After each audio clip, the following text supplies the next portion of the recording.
आज हम cyclic group की कुछ थ्योरम्स के बारे में पढ़ेंगे। Theorems first, every infinite cyclic group has two and only two generators।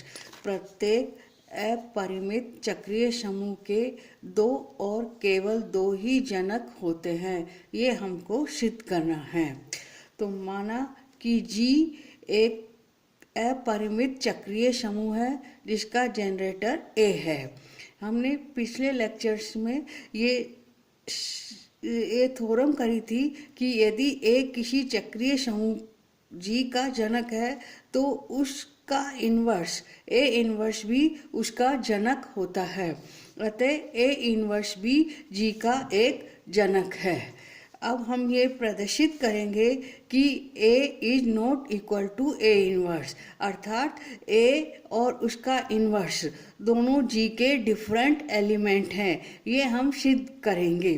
तो इसको सिद्ध करने के लिए हमने मान लिया कि ये दोनों क्या है, एक ही एलिमेंट है G के, अर्थात अपन ने क्या मान लिया कि A बराबर A इन्वर्स है।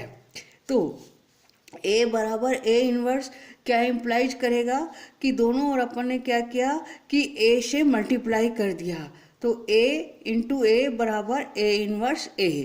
इसको क्या लिख सकते हैं अपन, ये अपना हो गया A स्क्वायर। और अपन जानते हैं A इन्वर्स A किसके बराबर होता है, तत्समक अवयव के बराबर होता है। इसलिए ये क्या हो गया, E हो गया, जहाँ E क्या है, G का तत्समक अवयव है। अब A स्क्वायर बराबर E, इसका मतलब क्या हो जाएगा कि जो A का ऑर्डर है वो कितना हो गया, 2 हो गया। ऑर्डर की परिभाषा से, ऑर्डर की परिभाषा क्या होती है कि A की पावर n बराबर यदि E है, मतलब A की पावर n बराबर यदि E है तो A का ऑर्डर n होगा या n से बड़ा होगा, n से छोटा नहीं हो सकता है। ठीक है ना। और इसका ऑर्डर क्या 1 नहीं हो सकता है, क्योंकि 1 किसका ऑर्डर होता है, खाली तत्समक अवयव का ही ऑर्डर होता है। इसलिए इसका ऑर्डर क्या हो गया, 2 हो गया। और हमने एक पिछले लेक्चर्स में ये भी थ्योरम करी थी कि परिमित समूह का जो ऑर्डर होता है वही क्या होता है, उसके जनक का ऑर्डर होता है। जनरेटर का ऑर्डर तथा समूह का ऑर्डर क्या होता है, बराबर होता है। इसलिए ऑर्डर ऑफ G भी क्या हो गया, बराबर 2 हो गया। अब ऑर्डर ऑफ G बराबर 2 है, ये क्या प्रदर्शित कर रहा है कि G आपका परिमित समूह है। पर अपन को क्या दे रखा है, G एक अपरिमित समूह है।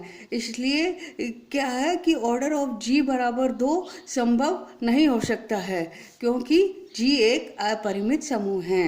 इसलिए क्या हो जाएगा, A बराबर A इन्वर्स नहीं होगा, क्योंकि यदि अपन A बराबर A इन्वर्स मानते हैं तो अपने पास क्या आ जाता है, G अपना एक परिमित समूह आ जाता है। पर G अपना कैसा है, अपरिमित समूह है, इसलिए A is not equal to A inverse होगा। अब हम ये सिद्ध करेंगे कि G का इन दोनों के अतिरिक्त अन्य कोई भी जनक नहीं है। तो इसको सिद्ध करने के लिए उसी तरीके से अपन को मान लेंगे कि कोई कि इन दोनों के अलावा कोई एक G में एक ऐसा अवयव है जो कि क्या है, इसका जनक है। तो वो अवयव अपन ने मान लिया A की पावर m, कि A की power m is not equal two plus minus 1, क्योंकि प्लस माइनस 1 होने पर अपने पास क्या अवयव आ जाएंगे, A आ जाएगा और A इन्वर्स आ जाएगा। तो A की power m is not equal two plus minus 1 भी क्या है, G का एक जनक है। अब A अपना क्या है, G का अवयव है, और A की पावर m क्या है, G का क्या है, जनक है। तो इसका मतलब कि A को अपन इसके इंटीग्रल पावर में लिख सकते हैं, काय की चक्रीय समूह की परिभाषा से। इसलिए अपने पास एक ऐसा पूर्णांक n होगा कि A बराबर क्या होगा, A की पावर m होल की पावर n हो जाएगा। इसको अपन क्या लिख सकते हैं, A की पावर mn। ये कहाँ से आया, ये आया कि G अपना कैसा है, चक्रीय समूह है। G चक्रीय समूह है, तथा अपन ने माना है कि जी क्या है, जिसका जनरेटर ए की पावर m है उससे, और a अपना क्या है, जी का अवयव है, इसलिए a को अपन इसके इंटीग्रल पावर में लिख सकते हैं। अब दोनों ओर अपन ने क्या किया, a इनवर्स से गुणा कर दी, तो a इनवर्स बराबर क्या हो जाएगा, a की पावर mn -1 हो जाएगा। ये अपना e बन गया बराबर a की पावर mn -1। इसका मतलब क्या हो गया, कोटि की परिभाषा से कि इसका जो ऑर्डर है वो क्या हो गया, परिमित हो गया। क्या हो जाएगा उसका ऑर्डर, या तो m n-1 होगा या इससे बड़ा होगा।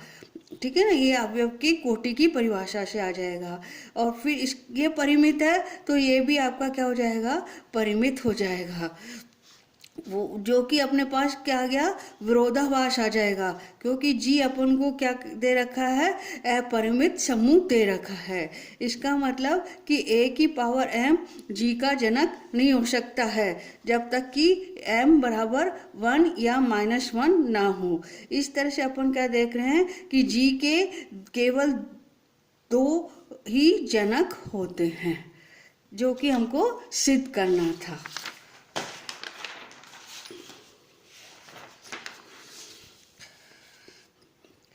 सेकंड थ्योरम कि एवरी सब group of a cyclic group is also cyclic, कि एक चक्रीय समूह का प्रत्येक उपसमूह भी कैसा होता है, चक्रीय होता है। ये हमको सिद्ध करना है। तो मान लीजिए कि जी अपना कैसा है, एक चक्रीय समूह है जिसका जनरेटर ए है, और एच अपन ने क्या मान लिया, जी का एक उपसमूह मान लिया। तो अपन को क्या सिद्ध करना है कि एच भी कैसा होगा, चक्रीय होगा।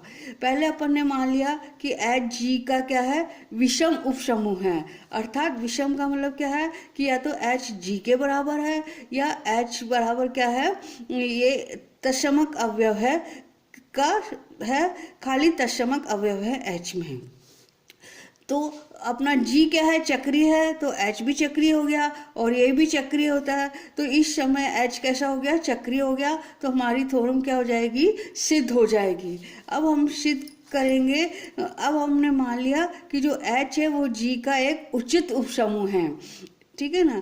अब एच जी का कैसा है, उचित उपसमूह है। तो इसका मतलब क्या हो गया, एच में तत्समक के अतिरिक्त कम से कम एक अवयव, वो मान लीजिए क्या है, ए की पावर m है, m z को बिलोंग कर रहा है और m is not equal to 0 है, होगा।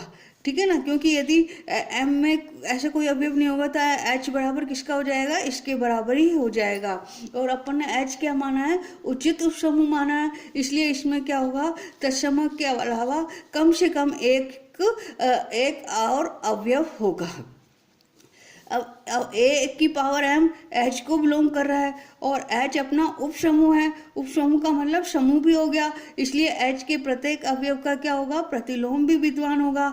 इसलिए अपन ने मान लिया, इसलिए अपने पास क्या आएगा कि इस ए की पावर m का प्रतिलोम भी एच में विद्यमान होगा। इसका मतलब कि ए की पावर -m भी एच को बिलोंग करेगा। अब यहाँ से अपने पास क्या है, m is not equal to 0 है। इसका मतलब क्या हो गया, या तो m ग्रेटर देन 0 होगा या m लेस देन 0 होगा। और दूसरे शब्दों में अपन क्या कह सकते हैं, या तो m ग्रेटर देन 0 होगा या -m ग्रेटर देन 0 होगा। इसका मतलब क्या बता रहा है कि जो h है उसमें a की धन पूर्णांक घात विद्यमान होगी। ठीक है ना। अब अपन ने मान लिया m क्या माना है कि वह न्यूनतम धन पूर्णांक है जिसके लिए a की पावर m h को बिलोंग करती है। कि मतलब m मतलब क्या है, ऐसे छोटे से छोटा धन पूर्णांक है जिसके लिए a की पावर m h को बिलोंग कर रही है। m से छोटा कोई भी ऐसा धन पूर्णांक नहीं है जिसके लिए a की पावर m h को बिलोंग करे। अब हम सिद्ध करेंगे कि जो h है वो साइक्लिक ग्रुप है जनरेटेड बाय a की पावर m। ठीक है ना, ये हम सिद्ध करेंगे। अब अपन ने क्या किया कि a की पावर n h का दूसरा कोई अवयव ले लिया। अब अपन क्या सिद्ध करना है, इसको साइक्लिक ग्रुप सिद्ध करना है। तो ये सिद्ध करेंगे कि a की पावर n को अपन a की पावर m के इंटीग्रल में लिख सकते हैं। अब m और n दोनों क्या है अपने पास, पूर्णांक है। तो पूर्णांक है तो अपन जानते हैं विभाजन कलन विधि से अपने पास दो और ऐसे पूर्णांक विद्यमान होंगे, वो मान लीजिए q और r हैं, कि n को अपन क्या लिख सकते हैं, mq प्लस r लिख सकते हैं, जहाँ r क्या होगा, m से छोटा होगा और 0 के बराबर या 0 से बड़ा होगा। ठीक है ना, ये कहाँ से आई, विभाजन कलन विधि से आ जाएगा। इसको अपन क्या लिख सकते हैं, n माइनस एम क्यू बराबर r हो गया। अब अपन जानते हैं कि a की पावर m h को बिलोंग कर रही है, तो a की पावर m होल की पावर q बराबर क्या हो गया, a की पावर एम क्यू, ये भी h को बिलोंग करेगा। क्योंकि h अपना समूह है तो इस जो संक्रिया है वो कैसी होगी, इसमें द्विआधारी संक्रिया होगी, या H क्या होगी, संक्रिया के लिए क्लोज्ड होगा। अब ये इसका H का अवयव हो गया, तो इसका जो इन्वर्स है वो भी क्या होगा, H का अवयव होगा, क्योंकि H अपना उपसमूह है। इसलिए a की पावर एम क्यू होल की पावर -1 मतलब a की पावर माइनस एम क्यू भी H को बिलोंग करेगा। अब a की पावर n h को बिलोंग कर रही है, a की पावर माइनस एम क्यू भी h को बिलोंग कर रही है, तो इसका मतलब कि a की power n minus M Q भी h को बिलोंग करेगा। और a की पावर एम क्यू मतलब a की पावर r किसको बिलोंग करेगा, h को बिलोंग करेगा, क्योंकि ये किसके बराबर है, r के बराबर है। पर और r अपना क्या है, यहाँ से देखिए h m से छोटा है और धनात्मक है, पर अपन ने क्या मान रखा है कि h ऐसा न्यूनतम धनात्मक पूर्णांक है जिसके लिए a की power m belongs to h की, मतलब m से छोटा कोई भी धनात्मक पूर्णांक नहीं हो सकता कि अपन a की वो पावर करें तो h के बराबर आ जाए। तो इसका मतलब कि जो r है उसका मान क्या होना चाहिए, 0 के बराबर होना चाहिए। अब r बराबर 0 हो गया तो n बराबर क्या हो जाएगा, एम क्यू हो जाएगा। इसलिए a की पावर n बराबर क्या हो गया, a की पावर एम क्यू हो गया, बराबर a की पावर m होल की पावर q। इसका मतलब कि a की पावर n को अपन a की पावर m के इंटीग्रल पावर में लिख सकते हैं, और h a की पावर n क्या, h का कोई भी अवयव है। इस तरीके से अपन ये सिद्ध कर सकते हैं कि h के प्रत्येक अवयव को अपन a की पावर m के इंटीग्रल फॉर्म में लिख सकते हैं। इसलिए h क्या हो जाएगा, साइक्लिक ग्रुप हो जाएगा जनरेटेड बाय a की पावर m। अतः h का प्रत्येक उपसमूह भी कैसा होता है, चक्रीय होता है।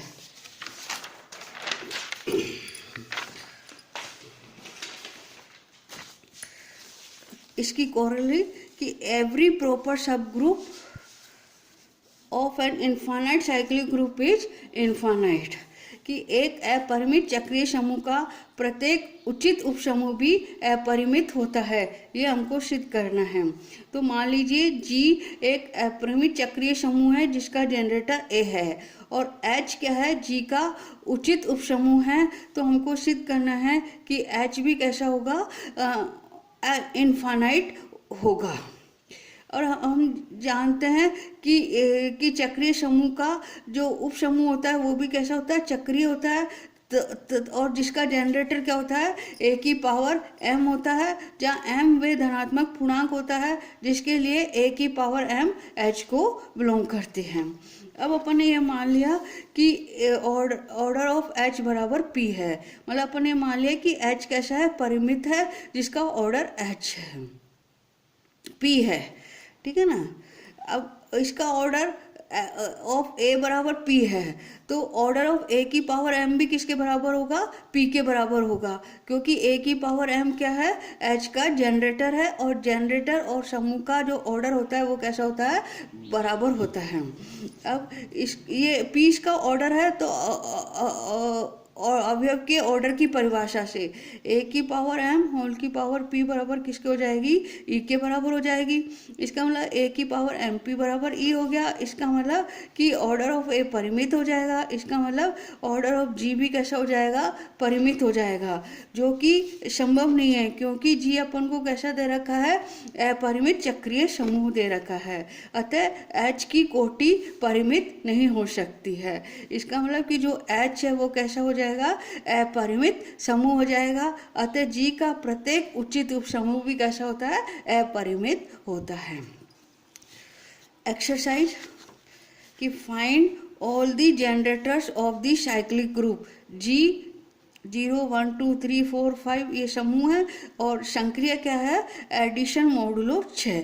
अपन इसकी परिभाषा जानते हैं कि इस संक्रिया की परिभाषा क्या होती है कि अपन दो समूह के दो अवयव को जोड़ते हैं, यदि उसका मान 6 से कम आता है तो वही लिख देते हैं, यदि 6 या 6 से ज़्यादा आता है तो अपन उसको 6 में से घटा के जो शेषफल बनता है वो उसका मान होता है। अपन जानते हैं कि ये क्या होता है, जी एक समूह होता है जिसका तत्समक अवयव क्या होता है, 0 होता है। अब अपन क्या करेंगे, प्रत्येक अवयव का ऑर्डर निकालेंगे। तो 0 का ऑर्डर कितना हो गया आपका, 1 0 इक्वल टू 0 हो जाएगा। इसमें अपनी संक्रिया क्या है, प्लस की है, इसलिए अपन क्या करेंगे, अवयव को जोड़ेंगे। तो जोड़ने का मतलब कि उस अवयव को कितनी बार मल्टीप्लाई करें, मल्टीपल में आ जाएगा, ये मतलब कितनी बार जोड़े कि अपने पास क्या आ जाए, इसका तत्समक अवयव आ जाए। ठीक है ना। जब अपने पास गुणा की संक्रिया होती है तो अपन क्या लिखते हैं, a की पावर n बराबर ही होती है कोटि निकालने के लिए। और जब प्लस की संक्रिया होती है जब क्या लिखते हैं अपन, na बराबर e लिखते हैं। ठीक है ना। अब अपन ने 1 का ऑर्डर निकाला तो अपन जानते हैं कि 1 इंटू 1 बराबर 1 होता है, तो इसका मान 1 हो गया। 2 इंटू 1 भी 2 होता है, तो इसका मान 2 हो जाएगा। 3 इंटू 1 3 हो गया। 4 इंटू 1 4 हो जाएगा। 4 इंटू 1 का मतलब क्या है, इसका मतलब कि अपन ने मतलब इसको खोल के लिखे तो मतलब अपन ने इसको ये किया है, मतलब 4 बार इसको जोड़ा है। ठीक है ना, इसलिए ये इसका मान 4 आ जाएगा इसकी संक्रिया की परिभाषा से। ठीक है। इसी तरह से अपन ने 5 इंटू 1 किया तो 5 आ गया। 6 इंटू 1 किया तो अपने पास 6 आ जाएगा। और अपना मोडुलो क्या है, 6 है, इसलिए 6 को 6 में से घटाएंगे तो कितना आ जाएगा, 0 आ जाएगा। इसलिए इसका मान कितना हो जाएगा, अपने पास 0 हो जाएगा। ठीक है ना। तो इसका मतलब कि जो ऑर्डर ऑफ 1 है वो कितना हो गया, अपने पास 6 हो गया। कि मतलब 1 को अपन 6 बार जोड़ रहे हैं जब अपन को तत्समक अवयव मिल रहा है। इसी तरह से अपन ने 2 का ऑर्डर निकाला तो 2 किया तो अपने पास 2 आ गया। 2 को 2 बार जोड़ा तो अपने पास 4 आ जाएगा। 2 को 3 बार जोड़ा तो अपने पास क्या आ जाएगा, 6 आ जाएगा। 6 में से 6 घटाएंगे तो अपने पास 0 आ जाएगा। इसलिए अपन को तत्समक कब मिल रहा है, जबकि 2 को अपन 3 बार जोड़ रहे हैं, इसलिए 2 का ऑर्डर कितना हो जाएगा, 3 हो जाएगा। अब इसी तरह से 3 का ऑर्डर निकाला अपन ने तो 1 गुणा 3 बराबर 3 हो गया। 3 को 2 बार जोड़ रहे हैं तो अपने पास 6 आ जाएगा। तो ऑर्डर ऑफ 3 बराबर क्या हो जाएगा, 2 हो जाएगा। अब 4 का ऑर्डर निकाला तो 1 को 1 बार जोड़ रहे हैं तो 4 आ गया।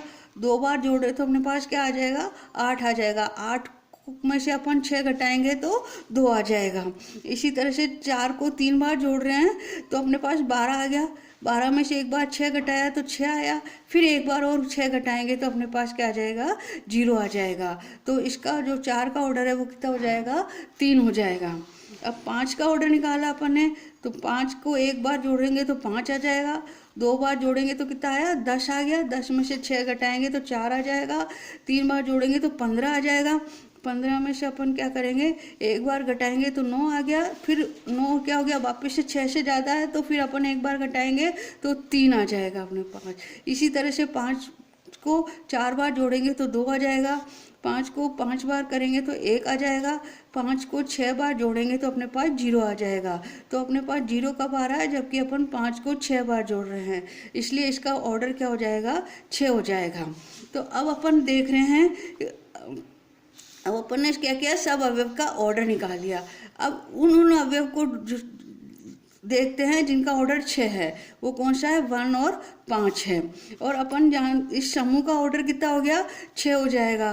तो समूह का ऑर्डर भी 6 है, 5 का ऑर्डर भी 6 है और 1 का ऑर्डर भी 6 है। और अपन ने ये थ्योरम करी थी कि साइक्लिक चक्रीय समूह का जो ऑर्डर होता है वो इसके जनक का ऑर्डर होता है। इसलिए जिन जिन अवयव का ऑर्डर क्या होगा, इस समूह के ऑर्डर के बराबर होगा, वो इसके जनक हो जाएंगे। अतः इसके जनक क्या हो गए, 1 और 5 हो जाएंगे। अतः जी के जनक 1 और 5 हो गए।